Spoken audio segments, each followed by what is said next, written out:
Crude ઓઇલના $120 સુધી પહોંચવાથી global બજારોમાં તણાવ. ગિફ્ટ નિફ્ટી આશરે 100 પોઈન્ટ્સ નીચે. એશિયાના બજારોમાં નરમાશ. અમેરિકાના બજારોમાં ગઈકાલે જોવા મળ્યો મિશ્ર કારોબાર, તો ડાઉ જોન્સ 280 પોઈન્ટ્સ ઘટ્યો.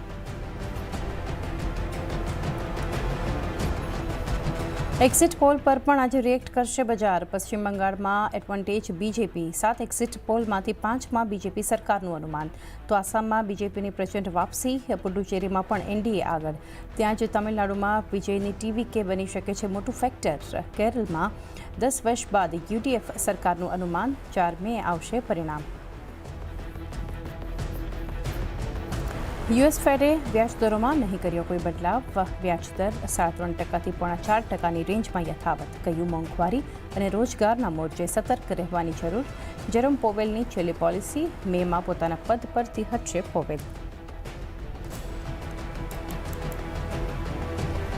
અનુમાનથી થોડા ફિક્કા રહ્યા. ચોથા ત્રિમાસિકમાં બજાજ ફાઇનાન્સના પરિણામ. નફો 22%, તો વ્યાજથી આવક 20% વધી. બંને આંકડા આશા કરતાં થોડા ઓછા. એયુએમમાં જોવા મળ્યો 22%નો વધારો. ત્યાં જ બજાજ ઓટોના એમડી રાજીવ બજાજ કંપનીના બોર્ડથી હટશે.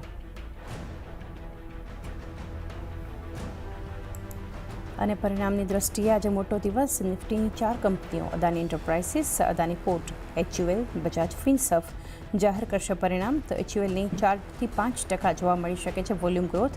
નફામાં પણ 6%ના વધારાનું અનુમાન. આ ઉપરાંત ચોલા ફાઇનાન્સ, ઇન્ડસ ટાવર્સ સહિત હવાઈદાની 5 કંપનીઓના પણ આજે પરિણામ.